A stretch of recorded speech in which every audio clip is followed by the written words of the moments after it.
Well,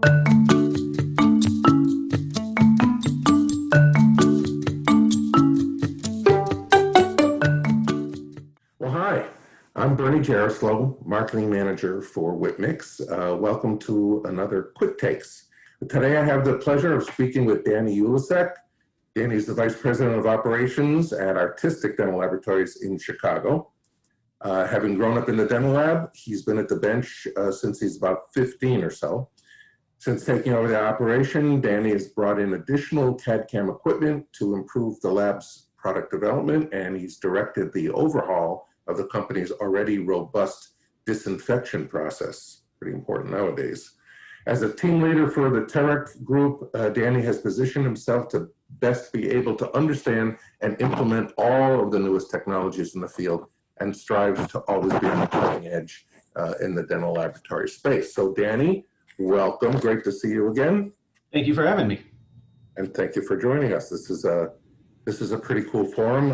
I've got a lot of feedback. People are pretty happy with it. So let's see what you're thinking about, especially with respect to Artistic. How are things going for the lab?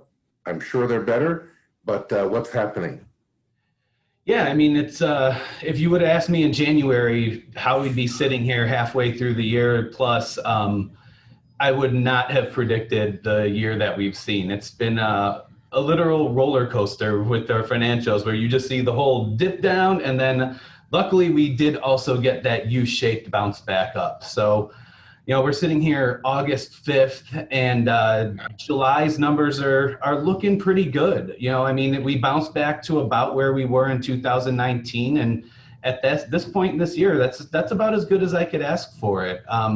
We see a lot of improved production processes that we've been able to implement while we were down. You know, we weren't just shut down and kind of sitting on our couch watching TV. We did a lot of continual improvement process things, some CIP things that we like to call here. So when we came back, we're just a lot leaner right now. So even though sales have kind of come back to where we were, all the other metrics that we were really struggling to get a hold of have kind of found their way to get, you know, recalibrated to where we've been shooting for. It was a kind of a reset, you know, a very expensive reset, but it was a reset for a lot of us. And is the whole staff back? We have almost a full staff back. So I think in March, we were around 85 people. I think right now we're around 69 people, somewhere around there, 65 to 70. Okay.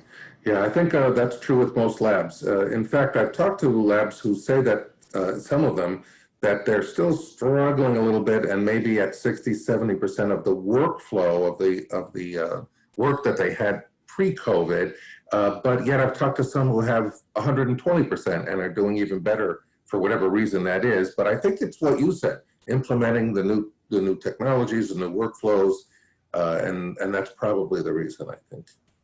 Yeah, you know, I mean, being part of the Terek group, I get a nice snapshot of the whole industry talking to my friends in the group, and yeah, there's some of us that are 20% up compared to last year because a lot of it is either some of their sales tactics have just kind of come into play, or I think in Chicago area, a lot of what's happening is that the doctors that were sending the work offshore and knowingly sending the work offshore, there's a real big stigma sending it to China and knowing that. So now they're looking for the domestic labs that can kind of still be competitive with the pricing.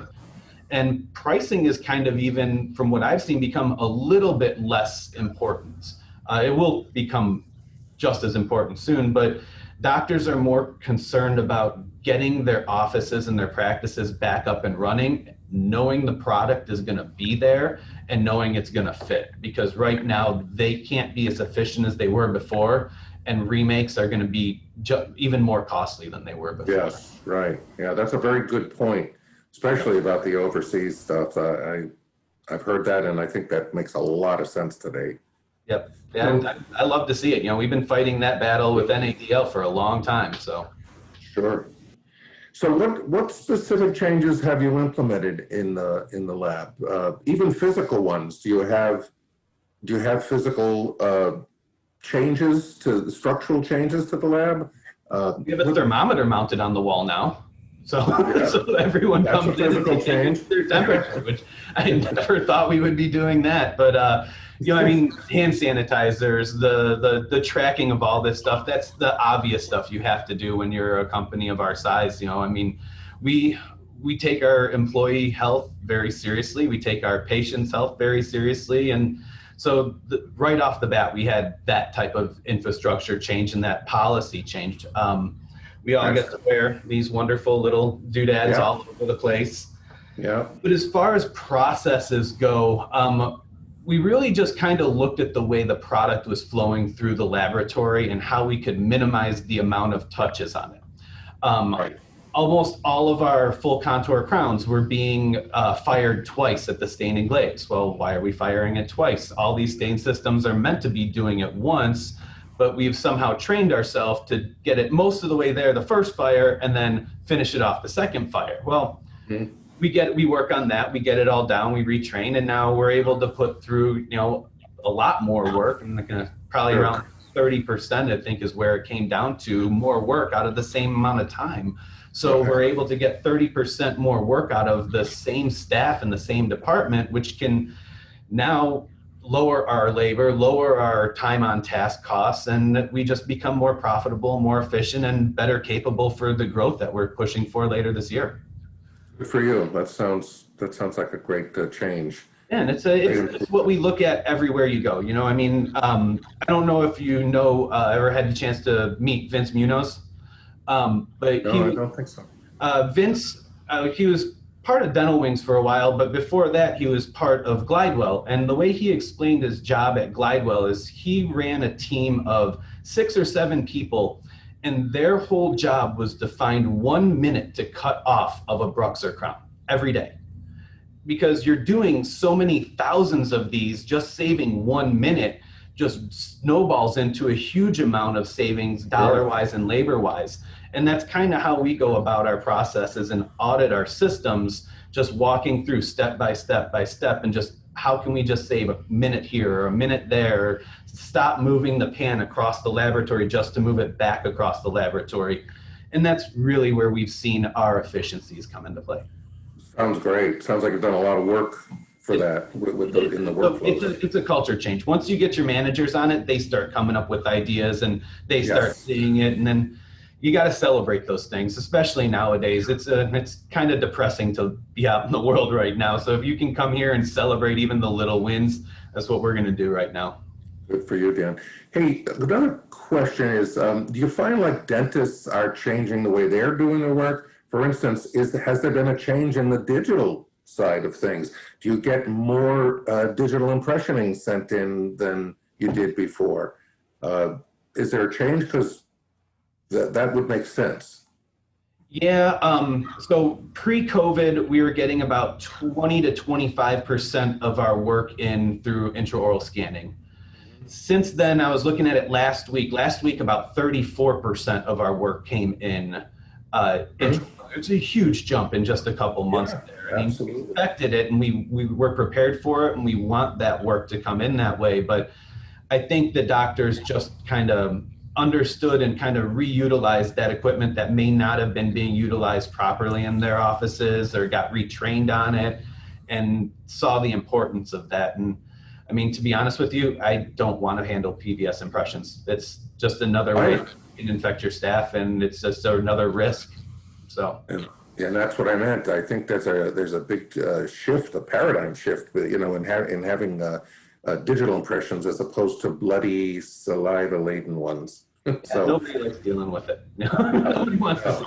So that's good. That's excellent. And I said in the intro, the bio, that you sent me that you've improved upon the disinfection procedures that the lab does. What specifically are you referring to? So mainly the disinfection of the site, right? So we're doing site disinfection 2 to 3 times a day. It's the commonly touched surfaces, right? Your door handles, things like that. We're propping doors open. If they don't need to be closed, we're not closing them, just limiting touches there. All of our doors now unlock with key cards, so you have minimal touch there, so you can kind of just bump your hip into them to try to get them to open. We're already a DOMIS laboratory, so we're very on top of our disinfection protocols as it was, but we've also had to implement more PPE into the laboratory for some of our employees. We take in custom shade appointments. So we have an operatory chair that sits over in the front of the laboratory, and patients are in there all the time. So we get 3 to 4 patients a day in there.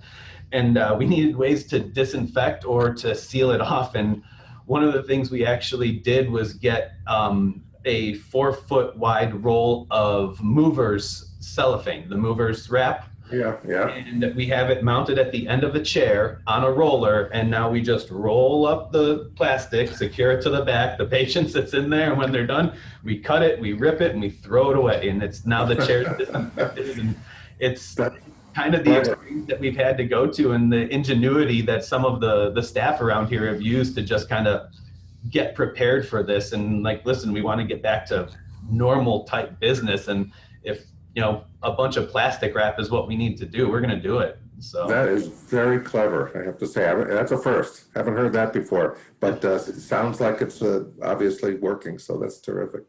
It does. I have to give me the staff credit, my maintenance staff mainly on that one. They rigged it up and they got it working, and there are a couple little engineers back there. So that's awesome. So another thing that's been affected in a big way in our industry is education, because there's very little to no live education where people are present, together. Even shows, our dental meetings, from lab day to, ADA to basically all the shows, at least for the next, foreseeable future, let's say, will be virtual. It's a brave new world, and we're going to have to adapt, all of us. Do you guys offer virtual education, or take it? Do you have your people take virtual courses? So we don't offer virtual education yet, but I was just having a meeting yesterday where we have a plan to set up sort of a YouTube channel, and we're just at the infancy of that right now. So it will be coming. It's got to come, right? I mean, I think that's really just going to be the education of the future, and lunch and learns and things like that may be virtual for quite some time, or ever from now on. Who knows? True. But the one thing I've been super impressed with the dental laboratory industry and all the vendors was how quickly everyone got education out there to their clients. I mean, it was almost instantaneous. And my technicians watching videos from 3Shape, Whitmix, you guys did a great job getting that out there. Some of the best videos I saw out there. Arjun's been doing a great job with it. But everybody has had just so much information out there. And I mean, it was really nice to see. And, I think a lot of it was their way of staying pertinent in an industry you really couldn't sell anything. So you just sell yourself and sell your knowledge. But it was very impressive. I was very happy to see it. So. I'm glad to hear you say that, because I was too. I thought it was a terrific change. So now I'm going to ask you one last question that I ask everyone, and this is just an opinion, of course, and that is, what do you think the lab industry as a whole will look like in, let's say, 2 to 3 years? Not 20 years out. Nobody can really know that, but the next couple of years, next few years. What do you think?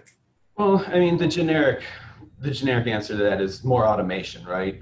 It's already started, and the efficiencies that we're going to have in the lab industry stateside are going to have to allow us to lower production costs to compete with China once that stigma is kind of gone here in the next couple of years. And I think that's really how long it's going to take for people to kind of start resending work back there in a major fashion. The digital automation of like removable devices is picking up super fast. And I think in 2 to 3 years, we're going to have a premium denture that's going to be able to be printed, and it's going to come very, very quickly. We just at Artistic, we've digitized dentures and splints over the last 6 months. That was a big change for us, and we do a lot of that. So I think that's going to be creeping into it.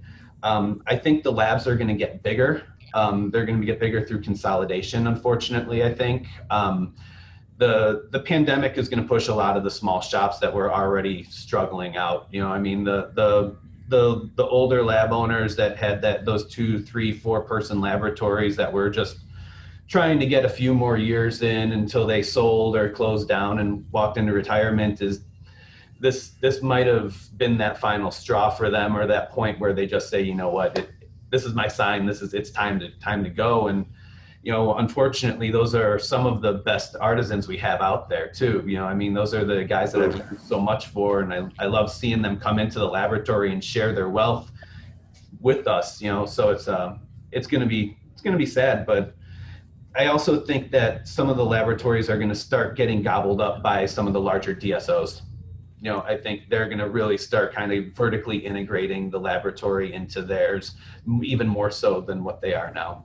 So I think you have great insight into the future, because I also believe almost everything you've said will happen. It's just the way of the world right now. Yeah, I don't mean to sound grim about it. I mean, it changes. No, it can be very positive. Yeah. It can be very positive. So I look forward to that as well. So, hey, Danny, thank you so much for joining me. I appreciate it and sharing your wealth of knowledge. We're happy to talk with somebody who's, in the trenches. So, and I know you are, so I appreciate you. And do me a favor and say hi to your dad for me. I absolutely will. I think his summer break ends in a couple weeks now, so he'll be back in lab soon. Okay, give him my best, and my best to you in the lab. Absolutely. Thank you very much, Bernie. All right, take care. We'll see you.